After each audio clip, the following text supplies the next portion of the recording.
Radhanath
Swami Maharaj ki jai. Jai Om Vishnu Pad Paramhamsa Parivraj Kacharya Asthotra Sri Srimad Shila Bhakti Siddhanta Saraswati Thakur Prabhupada ki jai. Ananti Koti Vaishnava Vrinda ki jai. Namacharya Shila Haridas Thakur ki jai. Prem Sikaho Sri Krishna Chaitanya Prabhu Nityananda Sri Advaita Gadadhara Shivasati Gaur Bhakta Vrinda ki jai. Sri Sri Radha Krishna Gopa Gopinath Sham Kund Radha Kund Giri Govardhan ki jai. Sri Vrindavan Dham ki jai. Navadvip Mayapur Dham ki jai. Jagannath Puri Dham ki jai. New Vrindavan ki jai. Ganga Mai ki jai. Yamuna Mai ki jai. Bhakti Bhakti Devi ki jai, Tulsi Devi ki jai, Samaveda Bhakta Vrinda ki jai, Gaur Premanande. All glories to the assembled devotees. All glories to the assembled devotees. All glories to the assembled devotees. All glories to Sri Guru and Sri Gauranga.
Immediately remember.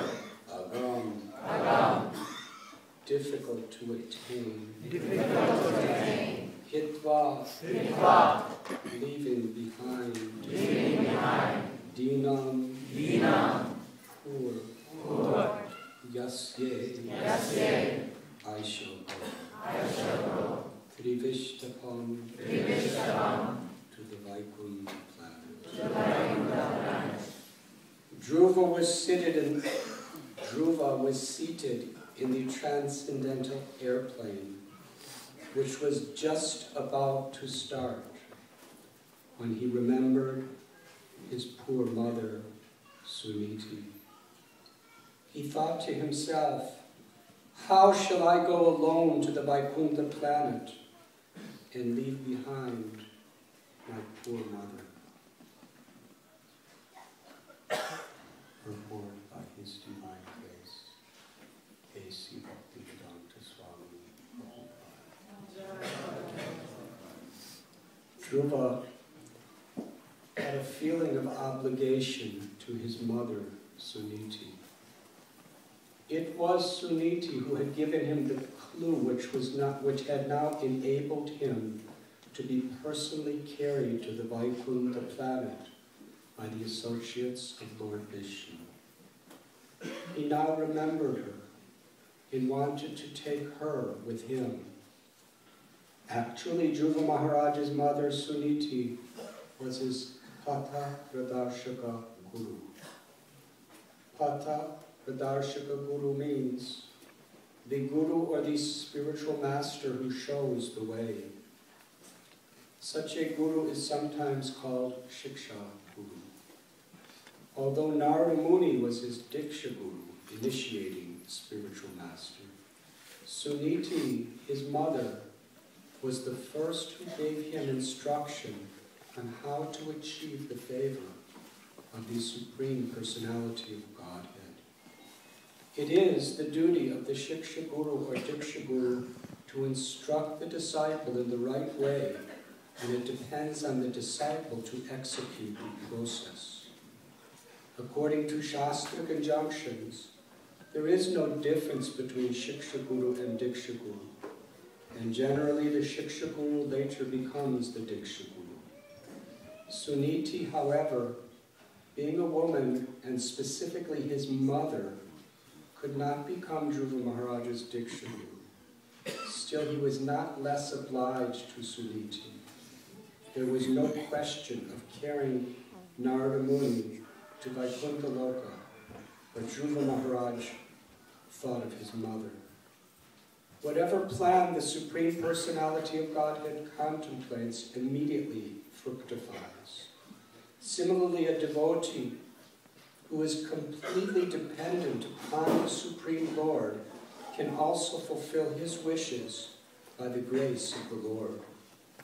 The Lord fulfills his wishes independently, but a devotee fulfills his wishes simply by being dependent on the Supreme Personality of Godhead. Therefore, as soon as Dhruva Maharaj thought of his poor mother, he was assured by the associates of Vishnu that Suniti was also going to Vaikuntha Loka, in another plane. Dhruva Maharaj had thought that he was going alone to Vaikuntha, leaving behind his mother, which was not very auspicious, because people would criticize him for going alone to Vaikuntha Loka and not carrying with him Suniti, who had given him so much. But Dhruva also considered that he was not personally the Supreme. Therefore, if Krishna fulfilled his desires, only then would it be possible.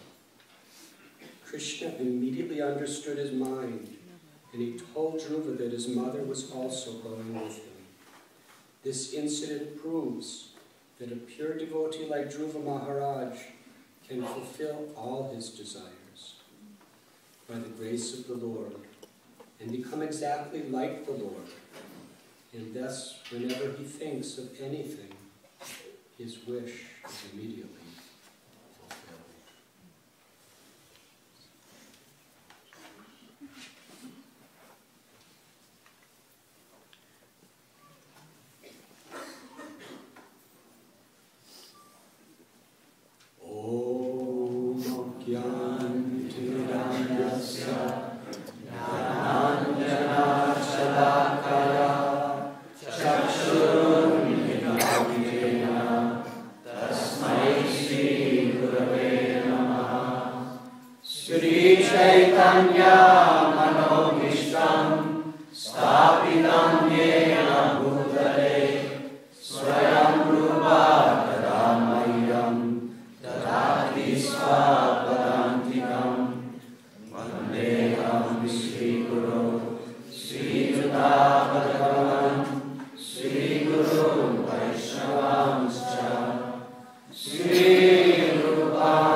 Sri Radha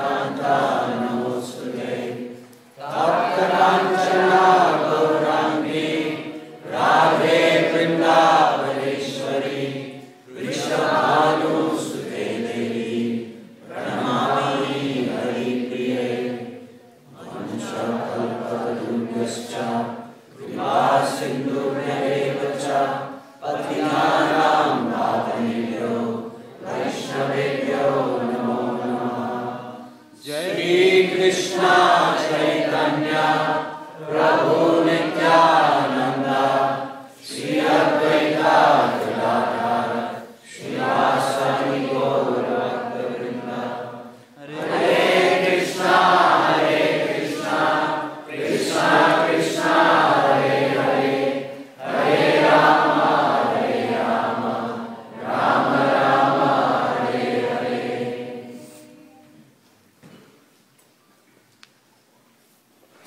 From Srimad Bhagavatam, Canto 4, Chapter 12, entitled Dhruva Maharaj Goes Back to Godhead. Text 32.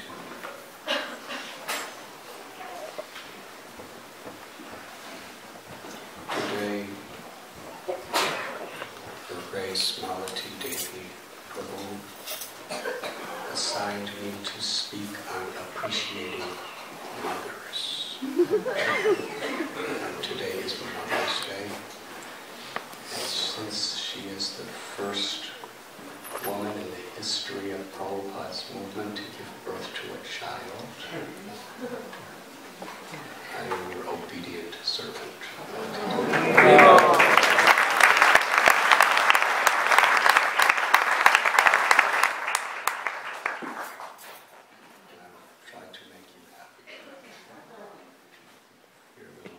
Son, Radhanath Swami. Vivo!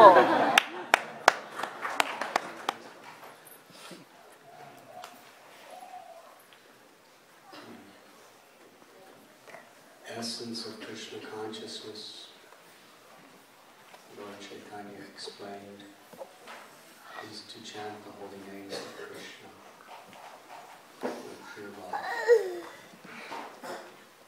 Sarvabhauma Bhattacharya, that great scholar, asked Sri Chaitanya Mahaprabhu, of the 9 processes of devotional service, which is most important?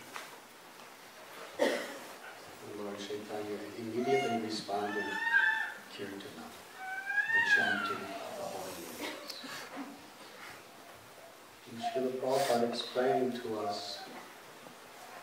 that we should learn to chant the holy names with the feeling of a child in desperation calling for its mother. We're getting some of these special effects in class today.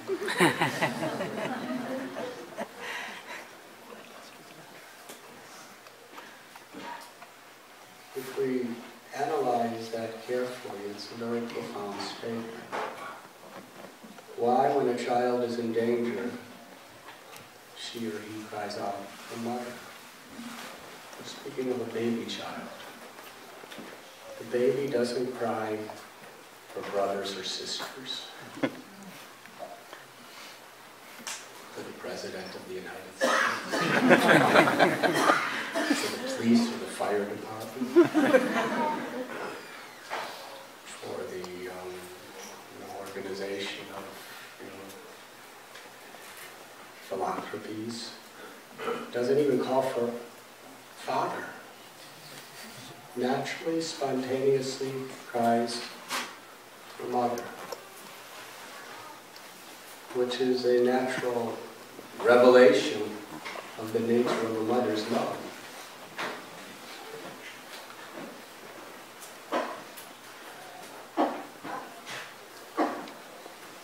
A mother's love is selfless. A good mother. There's all kinds of mothers, but we're talking about mother.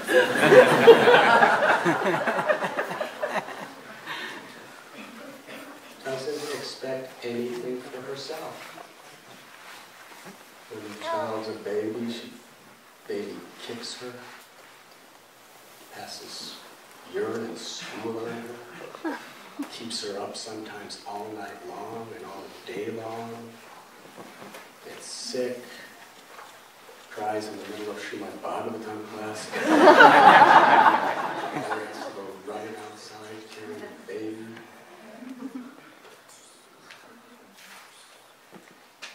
And what does she get in return? She's just giving and giving. And generally, when the child starts growing, especially boys, civilizations. I imagine girls too. The child expects the mother to give everything. And practically never appreciates. The child just takes and takes and takes and keeps taking more and more and keeps taking. And if it doesn't get what's expected, sometimes throws tantrums, becomes angry, starts making all kinds of threats. Now, who wants to serve someone like that? Only a mother. The mother just keeps serving, keeps giving and giving and giving. She's getting insulted, she's getting offended. The child is not doing what they want, and the child demands and expects. The mother never gives up. And a mother's love sometimes lacks certain psychological logic.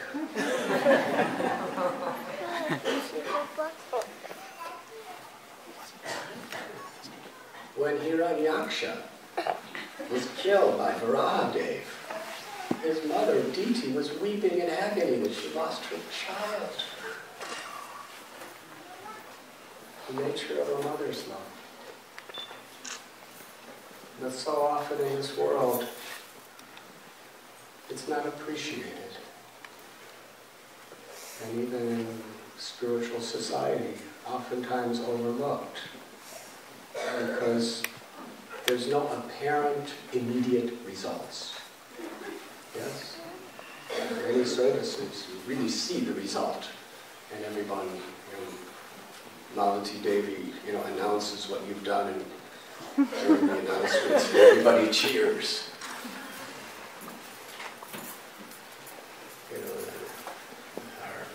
Everybody around, you accomplished this, you made this beautiful garland for the deities, you dressed the deities so nice, you made this delicious offering, such good prasad, distributed so many books, you gave such a good lecture, you did such a good kirtan. And when a mother's work, you may not see a result for 20, 30, 40 years.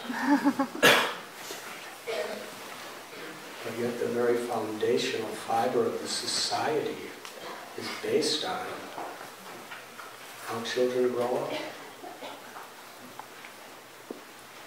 So perhaps the least appreciated of any services is a mother. In my own life, it wasn't until I was an old sannyasi till I really appreciated it. And then it was almost too late for her to even understand my appreciation. But she appreciated it. Nature of the mother.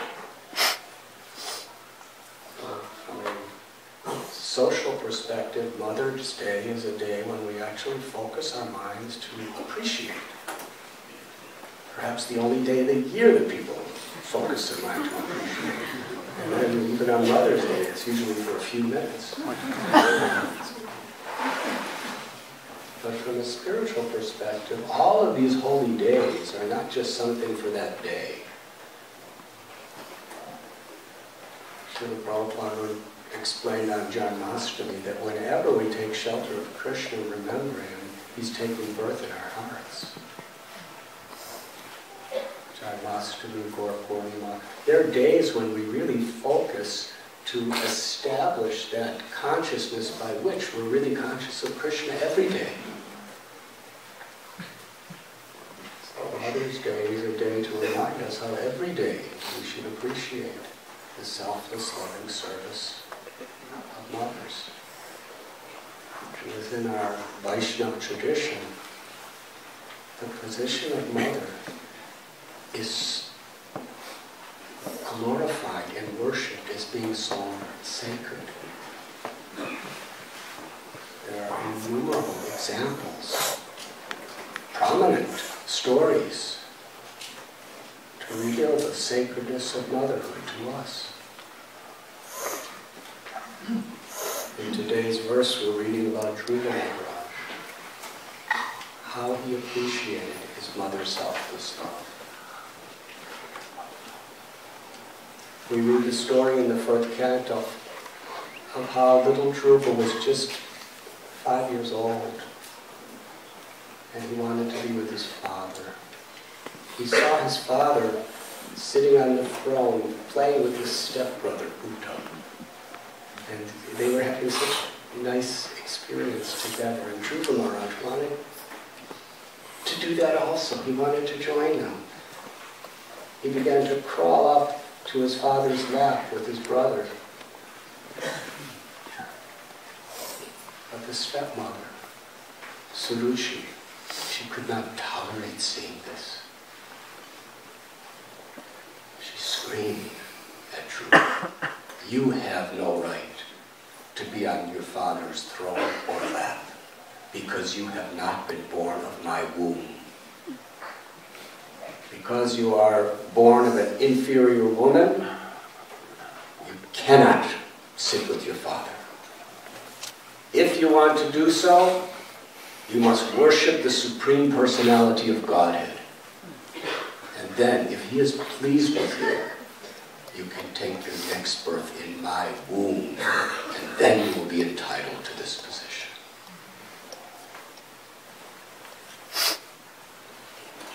Little Dhruva at that point had only one shelter. He was deeply wounded. He looked to his father, Uttanapada. His father, because of his excessive attachment to Suruchi, he looked away. He said nothing and did nothing. Little Dhruva, his tiny heart felt totally betrayed. He was heaving like a snake that was just beaten with a stick. And he ran to his mother. What other shelter did he have? When his mother, Suniti, saw him in this condition, she lovingly put Dhruva on her lap. Dhruva was crying grievously. He was breathing so heavy. Tears were pouring from his eyes. His lips and his limbs were trembling. He was speechless. When Suniti saw her child in this condition, total suffering, she asked what happened. And some of the people of the palace told her exactly what the stepmother said. Suniti's pain was multiplied many times more than Dhruva. That's the nature of a mother's love. It's the nature of love. The pain of a loved one inflicts the heart even deeper than any pain that could come to ourselves. She felt like she was burning like a dry leaf in a blazing forest fire of grief. She cried. And she said to Dhruva, "Never wish anything inauspicious to anyone. Because if you want something inauspicious to have anyone, to come upon anyone else, that will only cause you pain. Do not be envious. Do not be angry.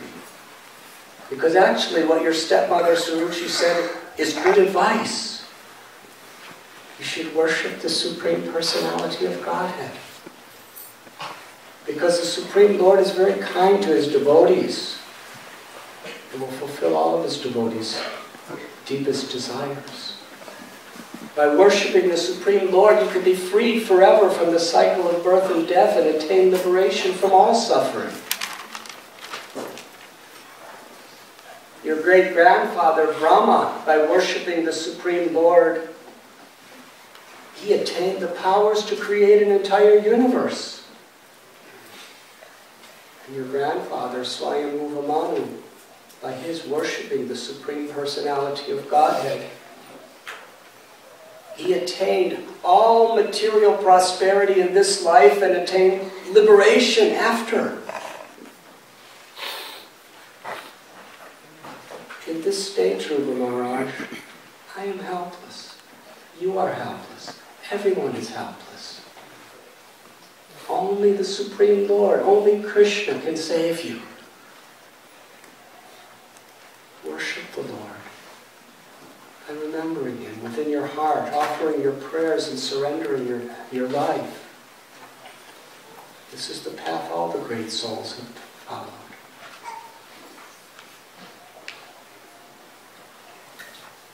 Dhruva Maharaj took her words very seriously, far more than she or anyone else expected. He immediately left home and went to the forest. And we all know the story. In the story, because he was so determined, Dritavrata,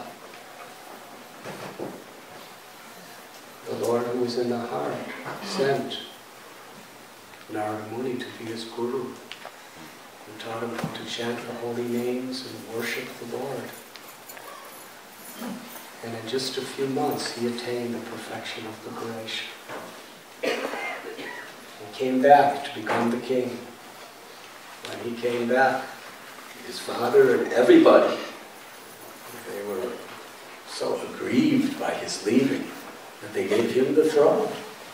And he ruled for many, many years. The story took place in Satyayuga. Dhruva Maharaj ruled for thousands of years. And after he performed his duties for the Lord and for all the citizens, he went to Badrikashram to end his life completely immersed in devotional service, in sadhana. At that time, an airplane from Vaikuntha came to bring Dhruva to the spiritual world. Dhruva Maharaj was so humble and so sincere, so exemplary, that he went to all the other sages and touched their feet and begged their permission and blessings. Now that's interesting, because the plane wasn't coming for them. He could have said, I don't know what's happening with you. I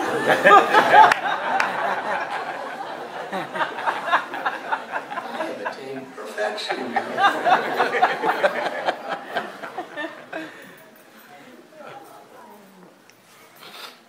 Always humble respect, bowed down to each sage, took blessings from them. And then he performed his sadhana that day. He completed his daily activities of devotional service. In other words, sadhana at the beginning stages is tapasya. It's the means by which we become purified. Srila Prabhupada, when he was asked, what do you expect to get out of this chanting of Hare Krishna? Prabhupada said, chant Hare Krishna. Now we're chanting to clean our hearts, but once our hearts are clean, then we will chant an ecstatic love of God, because we will taste Krishna, who's not different than his name. Rupa Goswami said, the two syllables Krishna. When I chant, I wish many, many, many tongues for Krishna to dance upon. And when it enters into my ears, I desire millions and millions and millions of ears, and when it enters into my heart, it conquers my entire being. This is what it's like to chant in a perfect state. The Dhruva set an example. He performed his sadhana. Then he boarded the plane. As he was boarding, he stepped on the head of death personified. used death, the ultimate power of the material creation that everyone fears so much, whoever you are. He considered death to be an insignificant step to put his head on to board the plane. Death gratefully accepted Dhruva's lotus feet. Now he was on the plane and he was about to take off to the spiritual world. And he thought of his mother. Such appreciation. She gave him this advice about 30,000 years before. But he never forgot it. This is the nature of a great person. Gratitude. Without gratitude, the seed of devotion cannot really take strong roots within our heart, and the tree of bhakti cannot grow properly. And that gratitude becomes deeper and greater as we make spiritual advancement.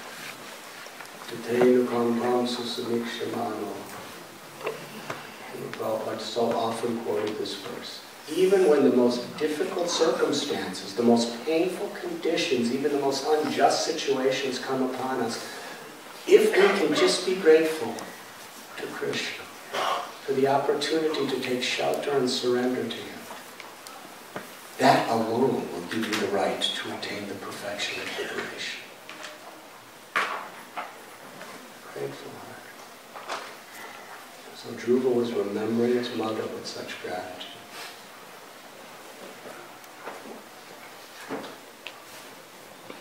And he was feeling, I can't go without her. Because it's only because of her that I took to the path of devotion. She didn't teach him that much. She just taught a few verses. Narad Muni, his guru, told him all the rest. But those few verses put him in a direction. And every mother devotee puts their child in that direction. And he looked up and saw his mother was on another plane going to Vaikuntha. In front of him. Because the Lord understood his heart. And Srila Prabhupada, in his great humility, in this chapter, he explains that he is praying that one of his disciples, or some of his disciples, even one, will become like Dhruva Maharaj, so that when that disciple prays, he will get to go back to God. That is the nature of a great Vaishnava. Such humility, such gratitude. When Lord Chaitanya was about to take to sannyas, his mother found out about this.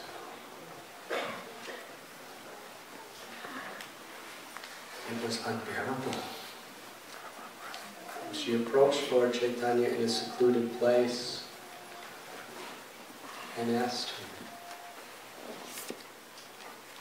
And Lord Chaitanya told her in great detail, this is described in Chaitanya Mangal, the story of Dhruva Maharaj.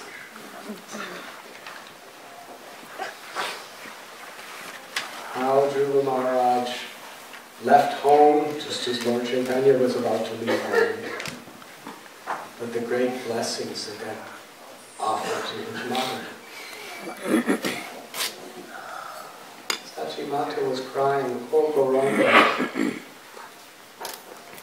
how will I live without seeing your beautiful lotus-like eyes, your teeth that are like jasmine flowers, your beautiful moonlight golden face, your wonderful hair that is circling your face, your speech which is so sweet and brings ecstasy to everyone's hearts. Your walk, which is like the gait of an elephant. Please don't go. I cannot live without you. You have Nityananda and Gadadhar and Srivas, and you love doing kirtan with them. Just stay here in Navadvip and do kirtan with your friends. They love you. Your father, he died and went to Vaikuntha. Your brother, Vishwarup, he left home and I never heard from him again. You're all that I have left. I have nothing else. If you leave me, I will die. You have descended into this world to teach religious principles. What kind of religious principle is it?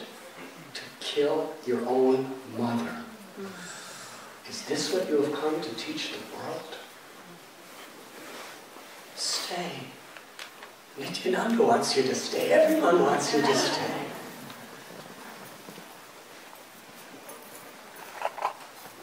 And she wept bitterly. Lord Chaitanya Mahaprabhu, then Nimai, he was very deeply emotional as he told his mother that I can never be separated from you. You are my mother, birth after birth after birth. You were Prishni and I became your son, Prishni Garbha. You were Aditi and I became your son, Vamanadev.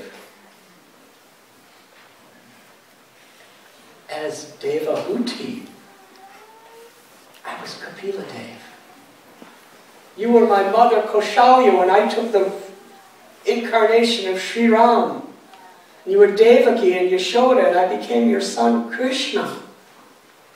And now in this world, you are Bhumi Devi. And Bhumi Devi gives birth to my form of the holy Devi, the Archanugraha. And you have appeared, my mother, as people's tongues.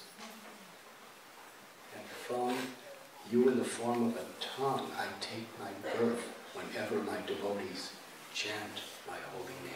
Hare Krishna, Hare Krishna, Krishna Krishna, Hare Hare, Hare Rama, Hare Rama, Rama Rama, Hare Hare. Sachi Devi said, please don't be cruel like your brother Vishwarup. Lord Chaitanya Mahaprabhu, he said, I owe you everything. Birth after birth after birth, you are my mother, and we will never be separated.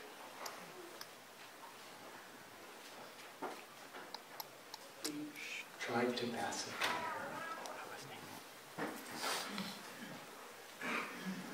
Then came that fateful night. In the month of January, around the time of Makara Sankranti. With just about 2 hours left of the night, Lord Chaitanya left his room. Krishna Priya was there. Gadadhar and Haridas were close by. And all alone, he walked toward the door.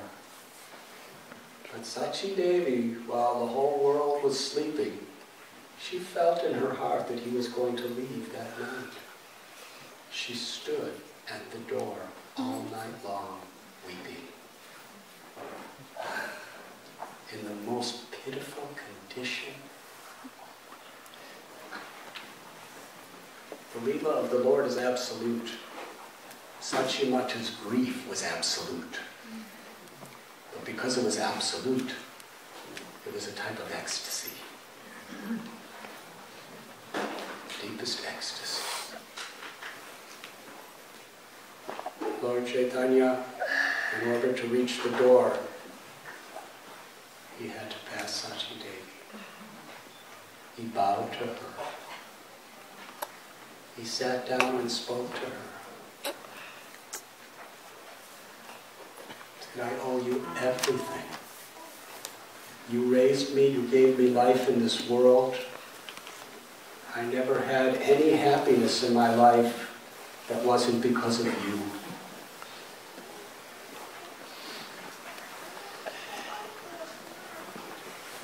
He expressed his love, he expressed his gratitude so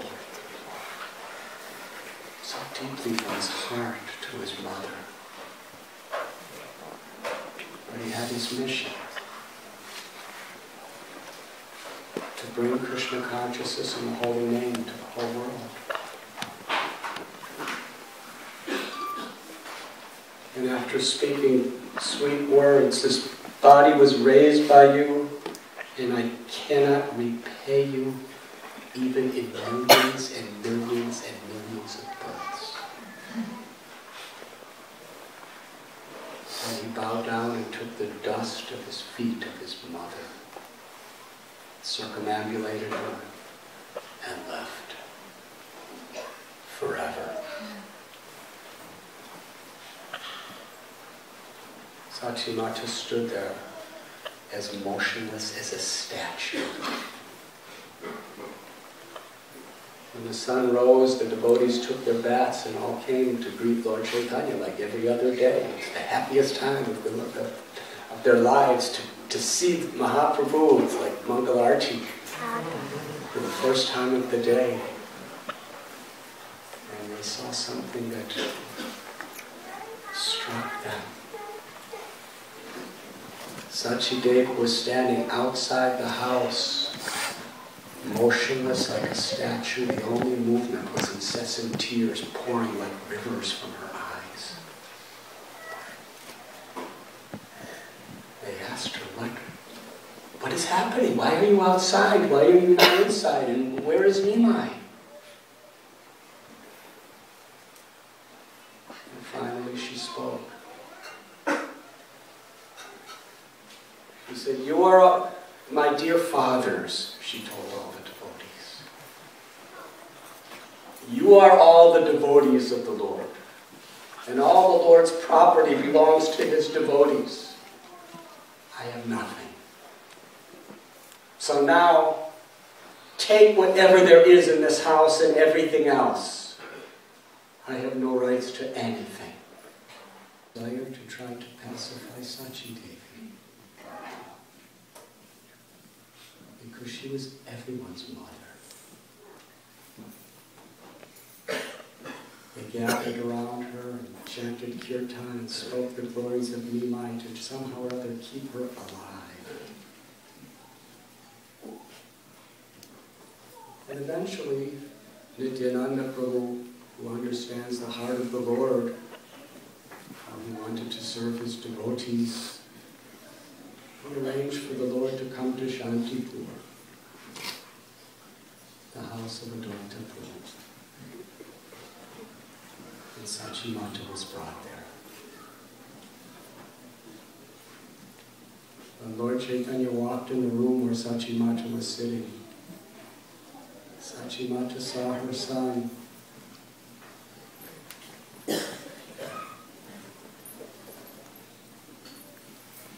Without any hair, shaved head, without his beautiful garlands and golden garments.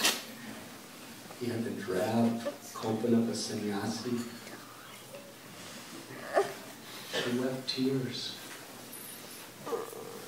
And here is the crushed jewel of all sannyasis, Sri Chaitanya Mahaprabhu, who came to this world, Krishna, in the role of a devotee, to teach us how to be a devotee.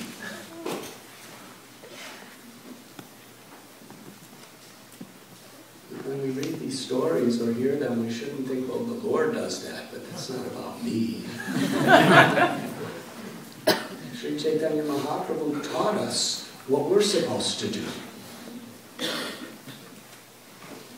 So we have to understand, through Guru and sadhus, how to apply it, of course. But the principle, the spirit, must be taken very seriously.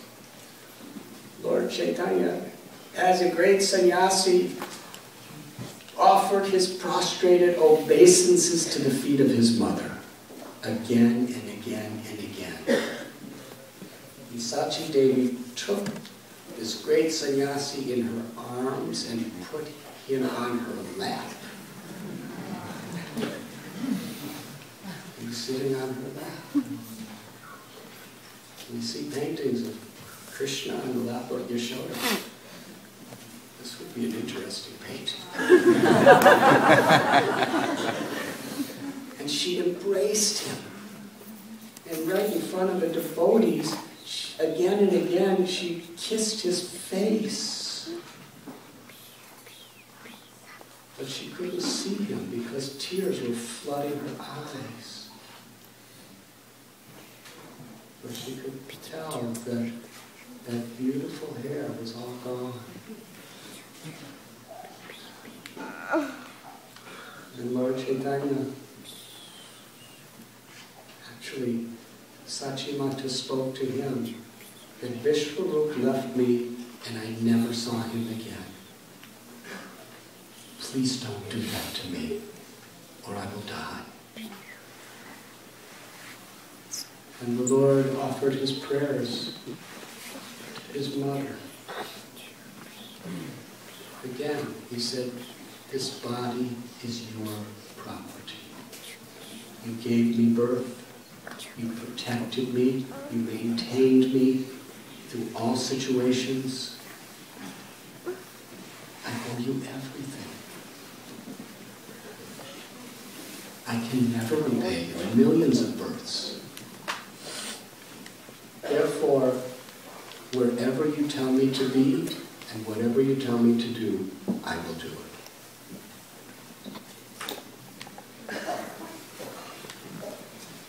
And Sachimata requested Lord Chaitanya, you are wishing to go to Vrindavan?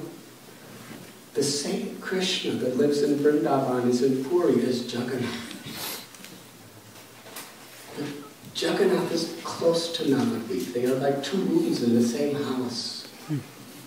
If you go to live in Puri, I will get news of your beautiful pastimes. Although Sri Chaitanya Mahaprabhu's great yearning was to go to Vrindavan, just to show appreciation and gratitude to his mother, who made his residence in Jagannath Puri.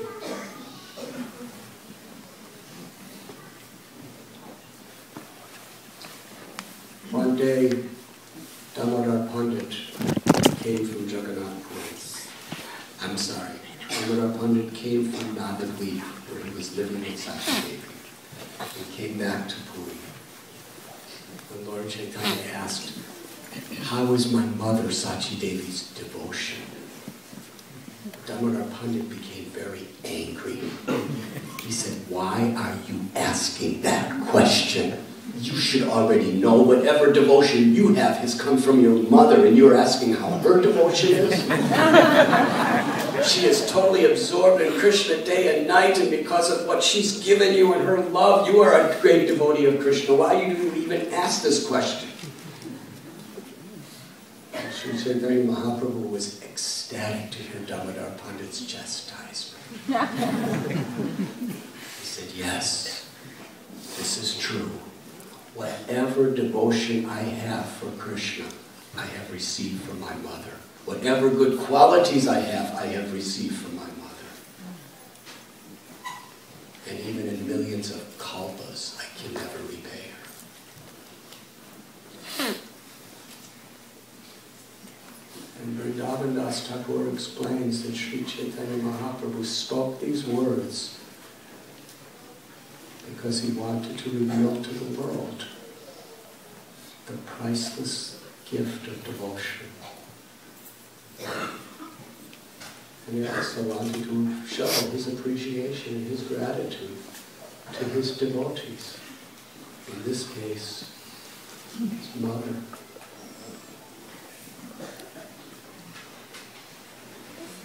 was a very, very deep and significant part of Ramayana is when Ramchandra was about to leave home. And he had to speak to Kausalya, his mother. She was all ecstatic that this morning Ram is going to be coronated as the Prince Regent of Ayodhya. And all the preparations were being made, and there were people singing songs and dancing, and everything was decorated so beautifully, and Kausalya was the happiest person in the world because her beloved Ram was going to be taking this most auspicious position.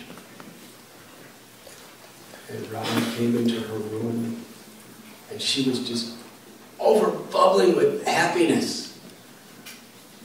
And she said, "Why are you barefoot, and why have you come by walking? Why aren't you on the royal chariot?" And Ram told her, I will not be coronated today. I have been banished in exile for the next 14 years. The love of the mother was revealed by Kausalya. She was besides herself, pleading with Ram not to go, begging him, "Who cares about your father?"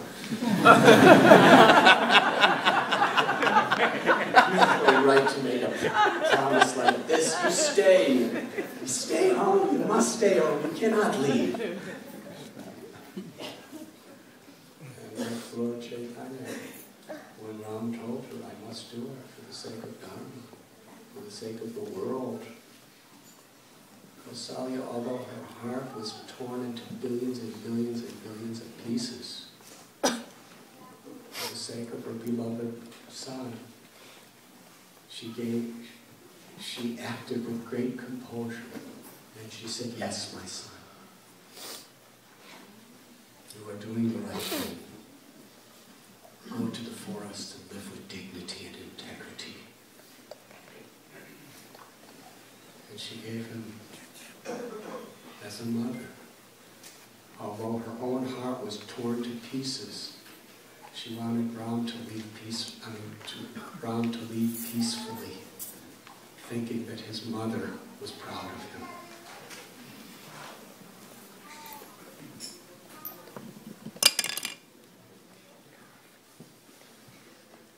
And Lord Ram, when Bharat came to Chitrakoot, he told him, "You go back and rule the kingdom, and please take care of my mother, Kausalya."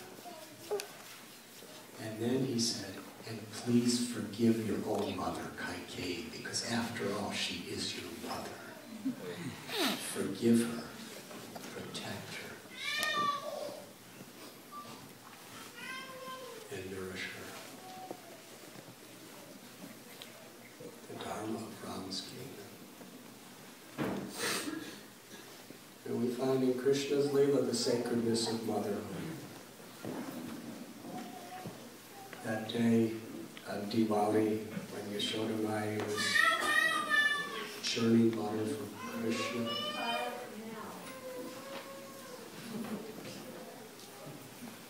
the original mother was instructed.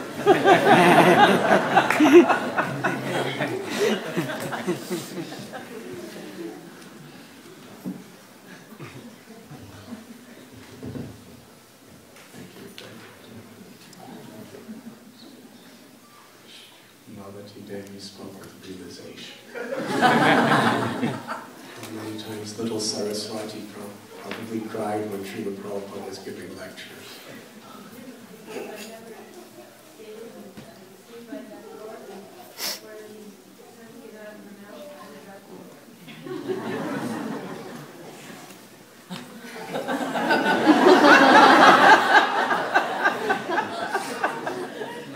Did everyone hear what she said? Yeah. No. Well, you can ask her after. I don't have the realization.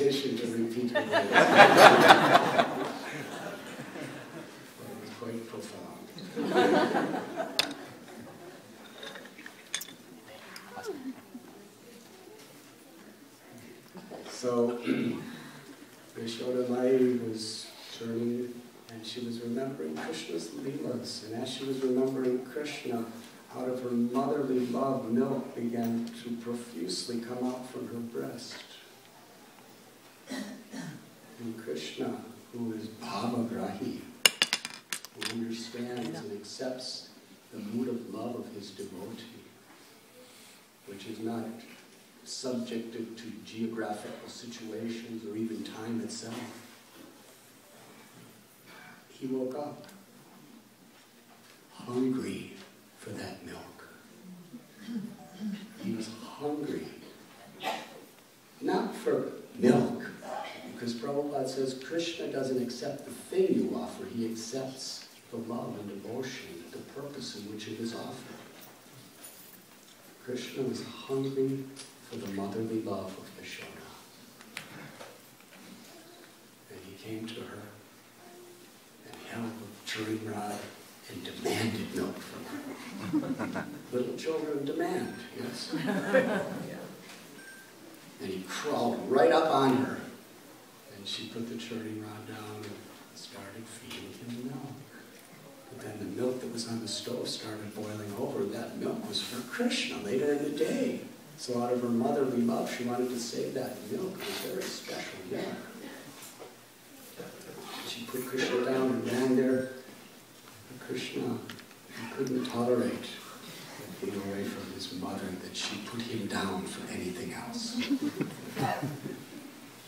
So he broke the clay pot where the yogurt was being churned.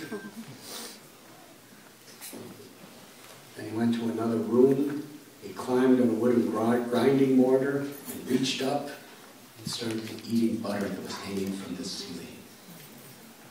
They called monkeys. Vrindavan monkeys. They crowded in the room and he was distributing butter to all the monkeys. One of our acharyas explained that in Krishna was thinking, in Ram's Leela, these monkeys did so much for me, but I was living in the forest and I couldn't do anything for them. They built bridges and they fought against Ravana, but I had nothing to give them. And now I'll give them this butter. The monkeys were eating and Krishna was eating, and Yashoda Mai saw the butter pot, the yogurt pot broken. She knew who did it. She saw little footprints of butter on the floor. She followed those footprints. She picked up a little stick. Meanwhile, Krishna was feeding the monkeys and eating butter and on this grinding water, and Yashoda Mai saw he was looking in all directions, afraid of his mother. This is the power of a mother's love. Even God fears him.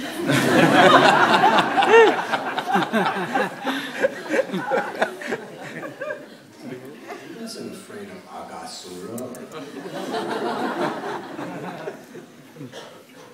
Trinavarta or Pralambasura or Keshi, but he was afraid of Yashoda.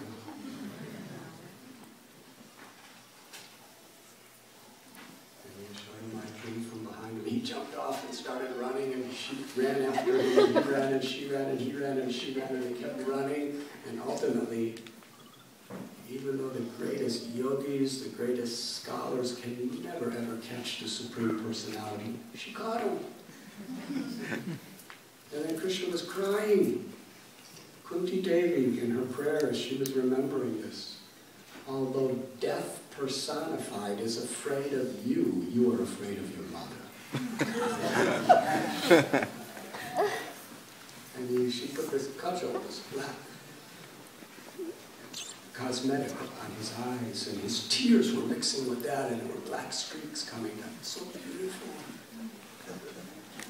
Satyavrat Muni in his Damodarastakam explains the scene to us. His lips, which are red like fresh bimba fruits, are trembling. His limbs are quivering. His eyes are weeping. And as he's begging mercy from his mother. I won't do it again, I promised you. Don't hurt me. She put down the stick. Why? Because you associate with monkeys, you become like a monkey. Why you are doing this? She had other chores, and she didn't want Krishna to hurt himself. So to protect him, she decided to bind him with a rope. She took a beautiful silk rope that was used for binding calves while they were milking the mothers. So it was very appropriate. She went to put it around his waist, but it was 2 fingers too small. This. She tied more rope, still 2 fingers. She tied more and more and more and more. The rope was getting bigger, bigger, bigger, bigger, and even bigger. And Krishna's waist didn't grow at all. But however much rope, it was always exactly 2 fingers too small. Soon other gopis came and brought all the stock of ropes from their houses. They were all different color ropes. It was a festival of ropes.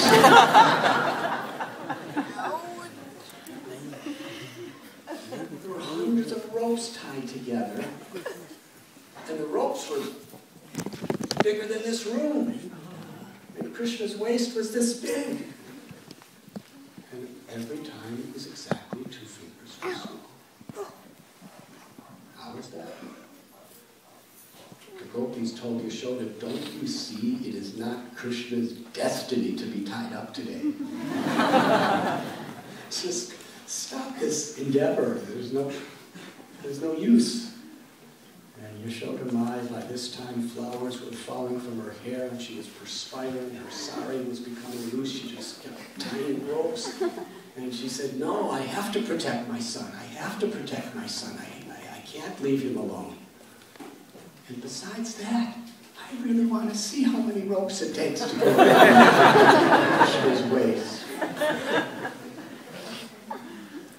And ultimately, to show the whole world how Krishna agrees to be bound by the rope of his devotee's love, he allowed himself to be bound.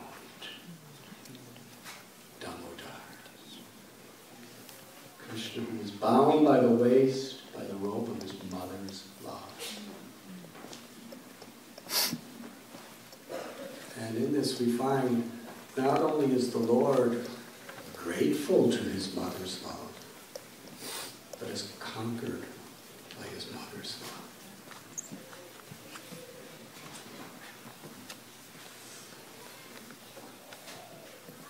And this Devaki, she went through so many difficulties. Just to give birth to Krishna, she had to go through giving birth to so many little children that were all killed right before her eyes. And she kept giving birth. She knew she had to give birth to Krishna as her 8th child.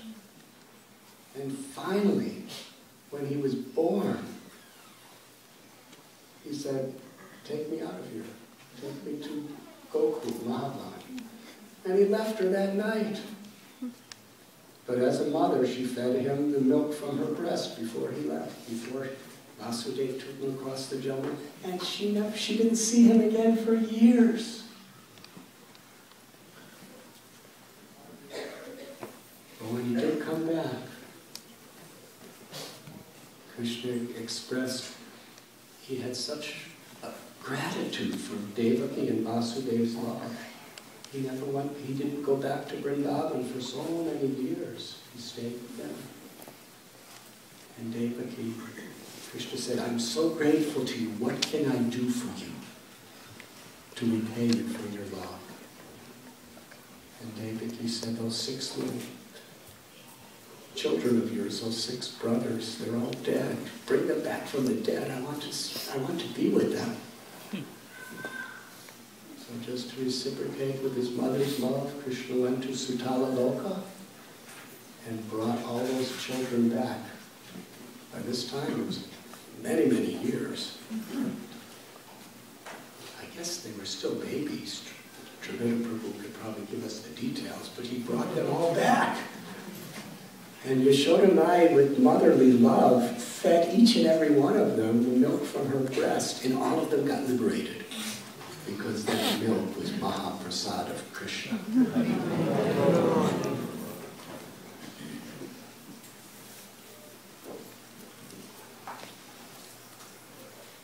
And as Traveda Prabhu chanted this beautiful sloka this morning about the Supreme Mother of Srimati Radharani, in her Leela with Krishna, she is the Supreme Lover. But for the conditioned souls in this world, she is the Supreme Mother. And her hand is blessing. And that blessing is the ultimate shelter for all living beings. Srila Prabhupada explained that the motherly love of Srimati Radharani is really the only hope of the devotee. It is the supreme power of the entire creation. Srila Prabhupada explains that Radharani's love for Krishna is so much, she is Madan Mohan Mohini. Her love conquers Krishna. And in several beautiful lectures, Srila Prabhupada tells that in Vrindavan people say Radhe Radhe, Jai Shri Radhe. They call upon Radharani's motherly love for their shelter. Because when a devotee cries out for Radharani's help with sincere devotion as the servant of her servants, and Srimati Radharani approaches Krishna, and Srila Prabhupada said, she will tell Krishna that this devotee is better than me. Please accept him. And when Srimati Radharani says that, Krishna must accept the devotee.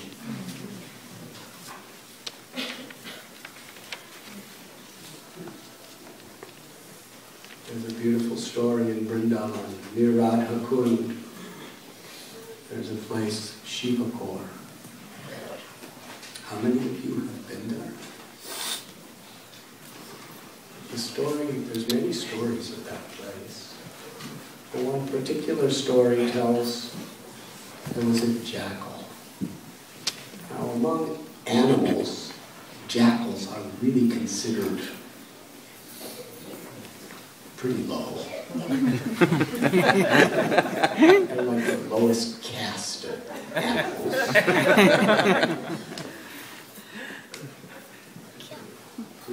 When we see a good quality in someone, sometimes we compare them to animals. You are fearless like a lion. You have the grace of a swan. You sing like a cuckoo bird. You have the beauty of a peacock. But how many times have you ever been complimented by being compared to a jackal? Usually if you're deceiving and you're ugly and you're just a rascal, you're compared to a jackal. Yes. So these little kids saw a jackal and started beating the jackal with sticks. And the jackal was screaming because it was helpless. They were beating and beating and beating and beating. The jackal was trying to run away. They kept chasing him and beating him. And finally the jackal saw a hole in the ground and jumped in the hole in the ground to get shelter from these children. Children are like that sometimes, aren't they? They're really mean. Especially boys. And they think it's fun. Anyways, that's another class.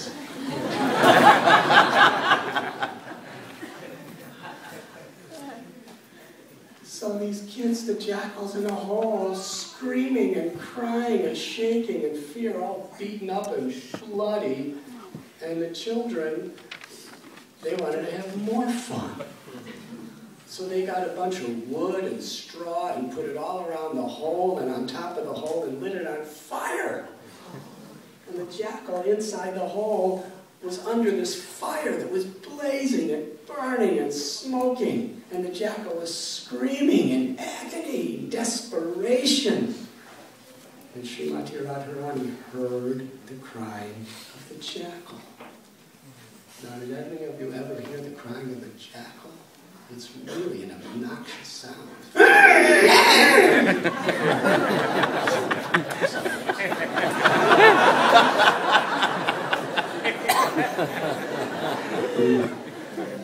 Prabhupada said, if you put a jackal on the throne, he still can't give up his nature. Tendencies are coming out. Yes, we need a Bhagavatam class like jackal-like sounds. This jackal was screaming, and Radharani heard. And she said to her gopis, Lalita Devi, that in a motherly way, she said, help that suffering child and bring her to me. So Lalita Saki, she went to the scene and she chased all the boys away. Just get out from here, get out from here. She put out the fire and she cleared the hole. And the jackal was in there just weeping and trembling. This lady was a girl jackal as far as I know. And he was afraid to come out. But Lalita Saki put her hand and brought the jackal out. And brought the jackal right before Srimati Radharani. And Sri Radharani, with tears of affection, compassion, motherly love for this jackal, she put her hand on the jackal's head and blessed her. And the jackal surrendered her life. And Srimati Radharani gave that jackal liberation from all suffering forever and made that jackal her eternal associate. And in doing so showed the world that whoever we are, whatever kind of birth we've taken, Radharani is the supreme eternal mother for all living beings.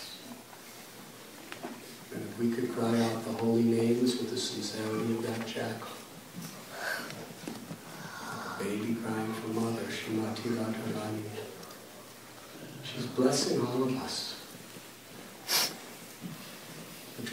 But to actually be able to access and receive the blessing is according to our humility.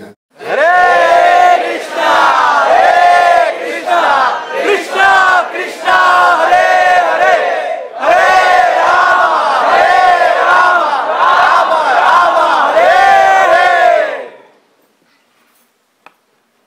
And so much lecture series videotaped. And what was the lecture series? The prayers of Kunti Devi. Prabhupada called her Mother Kunti, the love of a mother. And in the Catholic faith, one of the most worshipable aspects is Mother Mary. She was at the cross of Jesus as he was being crucified, weeping. And that picture of the love of the mother manifesting painful condition is forever worshipable.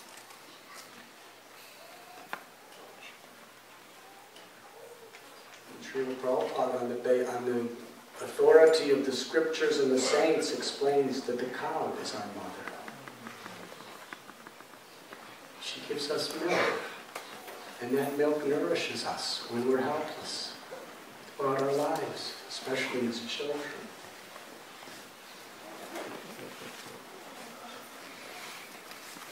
The mother cow only a little over milk the calf needs. And beyond that, she gives so much more. When I used to milk cows here at New Vrindavan, there was a cow named Himavati. And she gave a lot of milk. Literally, her milk bag was this high and this wide. And Srila Prabhupada came here. And she was in the stall. And Prabhupada walked behind her and saw her milk bag. And his eyes, what Guru Das Prabhu and Shamsundar Prabhu were saying about Prabhupada, he would become really astounded by something. His eyes went really wide. And he looked at this milk bag. It was gigantic. And then he took his cane and tapped it.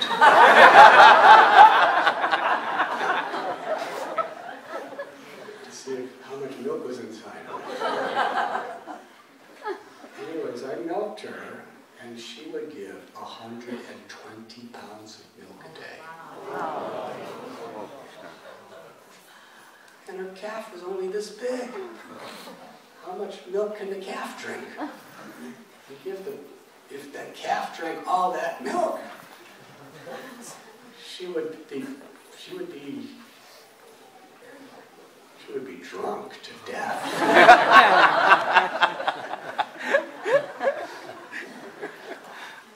So this is the model of a cow, like Krishna's arrangement. The calf takes a little and she gives so much to all of us. To nourish our children, to nourish us. The cow is like a mother. And in one beautiful lecture, Srila Prabhupada, he explained that the barometer of the spiritual level of any society is how the cows are being protected and how happy the cows are. You want to actually see what is the spiritual substance of the society. See how happy the cows are. And the cows are happy when they feel protected and cared for.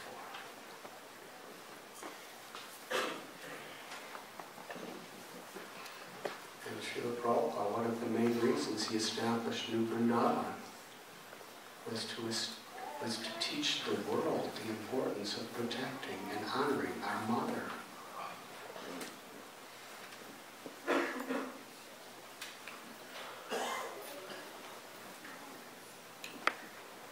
And the cow, when Bhumi Devi, another one of our mothers, because Bhumi is the mother of all the different living beings on the whole earth. When she saw some of her sons, like Kamsa and Jarasandha, were exploiting her children like anything, Bhumi Devi took the form of a cow, weeping in compassion for her children. And on the basis of the tears of Bhumi Devi, the Mother God, Krishna appeared within this world, performed his eternal pastimes.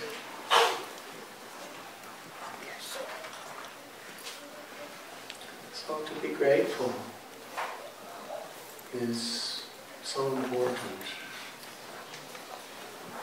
Chanakya Pandit said that for a man we should see every woman except our wife as mother. And for a Swami like me, as everyone.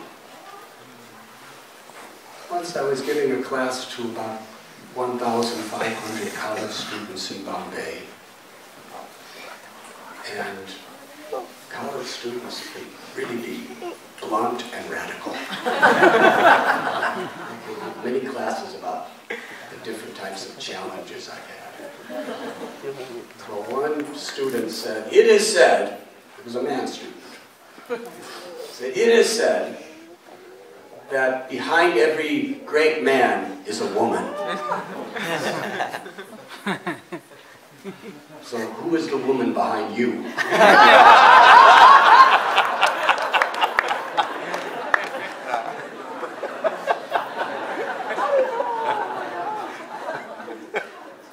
said, actually, maybe because there's no woman behind me, maybe that's why I'm not great. But Srimati Radharani is the Supreme Mother for all of us.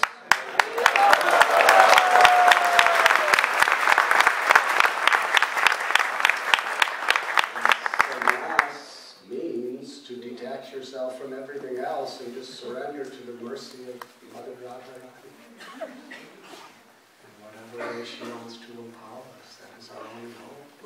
Time is Krishna, the moon of Sri Radha, empowering us in so many ways if we just accept that empowerment. And I remember my own mother that I was born to. Her selfless love, even though she was not consciously a devotee, still she taught me some of the most sacred things in my life that I try to apply to Krishna consciousness. Selfless service. I had a surgery, and when I came out of the anesthesia, I was about 16 or 17 at the time. And when I came out of the anesthesia, who was at my bedside right at the hospital? My mother. My brothers definitely didn't come. None of my friends were there. My mother was there. Worrying, like every mother worries. And don't feel bad about that. You showed them I really worried. Good love. And I looked at my mother and started coughing, and I said, "Your cigarette is making me sick."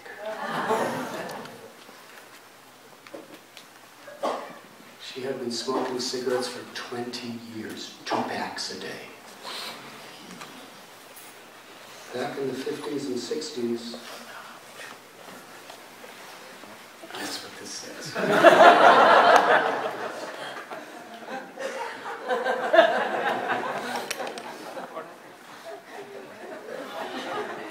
I have permission to finish this story? The original mother gave me permission.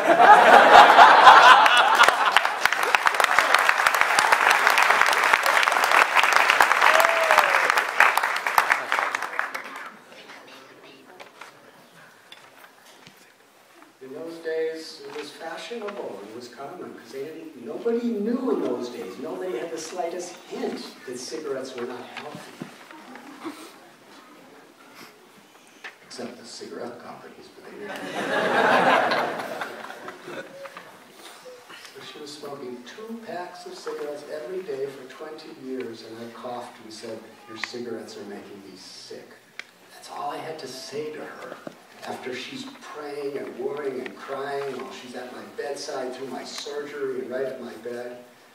And she started crying right in front of me and frantically put out her cigarette and said, "Son, little Richie, I will never smoke another cigarette again if it hurts you." And she never touched a cigarette again.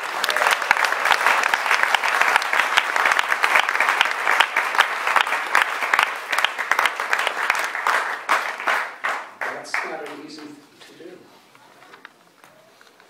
To stop right then and there. Selfless love on that level of love. And another thing she taught me is whatever you gave her, she would always say, "It's the thought that counts." I saw somebody give her a real pearl necklace. We weren't very rich.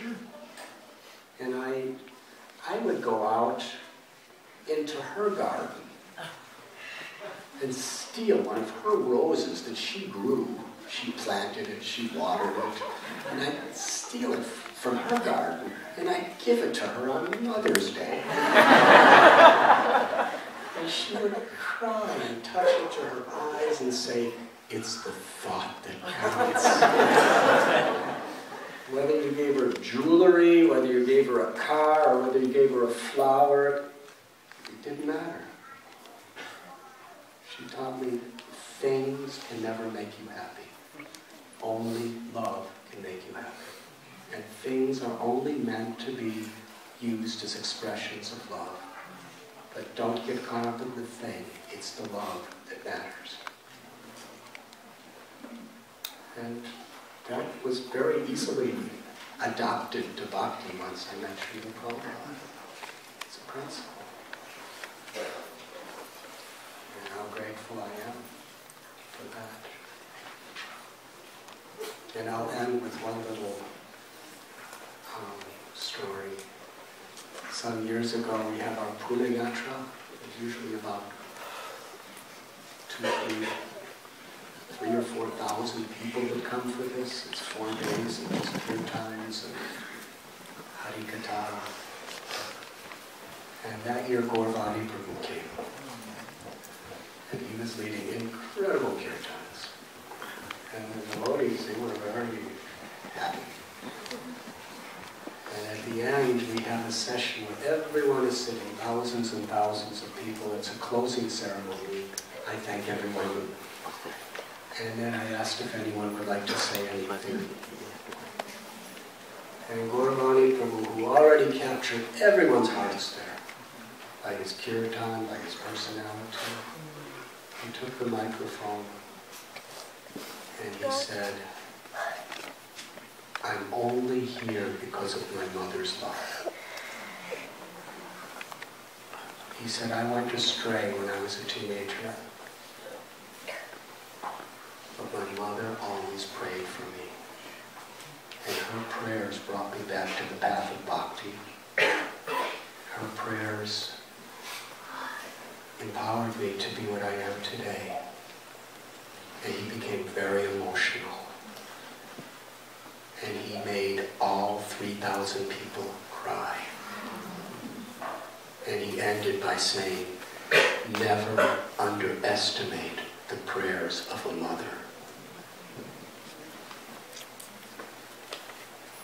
On this very special day, we honor and worship all of our mothers.